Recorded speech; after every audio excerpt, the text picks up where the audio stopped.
They've revolutionised human social communication.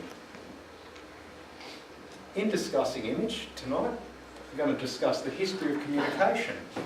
Going to address what an image is, what makes an image powerful, and I'm going to just take a real life example of a powerful image that's been popular in the media recently and discuss why that image is powerful.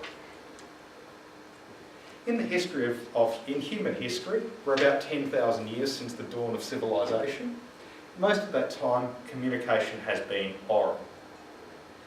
The printing press came to the Western world around 1440, and that revolutionised communication.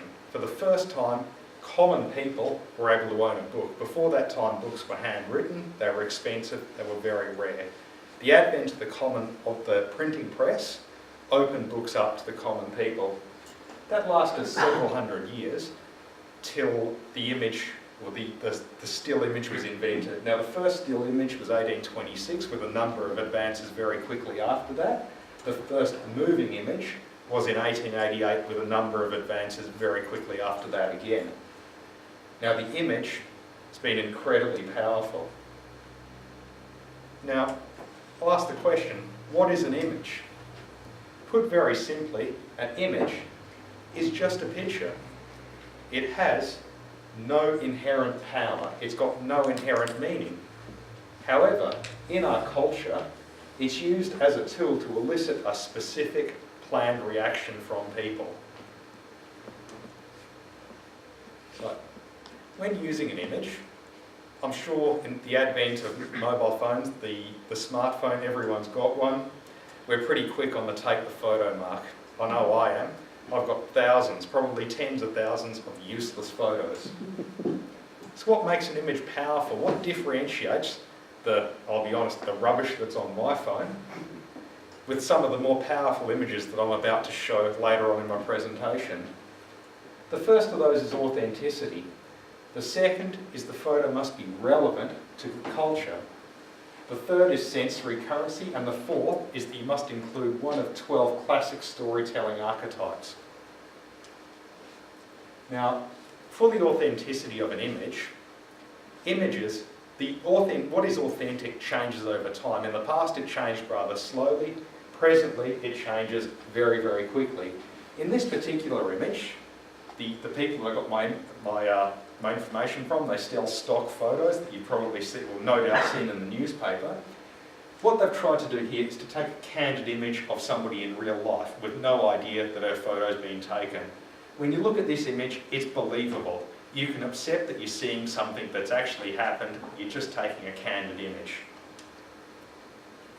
The second important step in a powerful image is for the image to be culturally relevant. Now, for it to be culturally relevant, you need to take into account changes in social attitudes and cultural shifts. Now, the example in this photo is a presumably gay couple who've got a son. So, that photo could be said to be culturally relevant. The third requirement for a powerful image is for it to have sensory currency. Now, for something to have sensory currency, there's a feeling in our lives that technology is taking over. So in terms of sensory currency, what makes people feel a photo, or feel that a photo reaches out for them, is for the image to seem real. Now, for an image to seem real, it helps to have human contact. It also helps if you're showing old-time hands-on activities. Now, in the instance of this photo, you've got a couple of people in there, or presumably a mother and a daughter, doing some gardening at home. So you've got a photo with some human contact, and you've got old-time, old-fashioned activity, which is gardening in your own home. Finally, the fourth important part of a powerful image is for you to have a classic storytelling archetype. Now, I couldn't get my head around a definition of an archetype that wasn't wordy, so I've reproduced it up here, and I'll give everybody a moment to read it. I'm not going to read it out.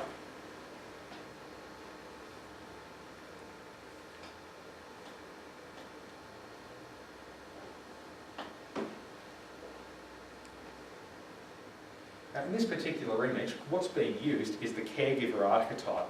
Now it's taken, what we've got is a man looking after a baby. Now this image is a particularly good example of the caregiver archetype because it takes advantage of the modern trend of a man looking after a baby.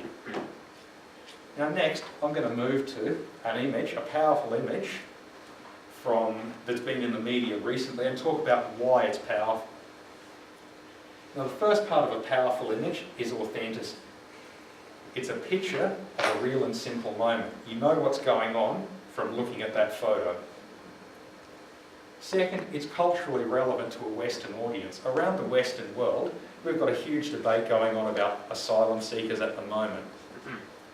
Wherever you sit on it, it's a big debate. People have very, very strong feelings about it. So culturally, that photo is very relevant to any Western audience.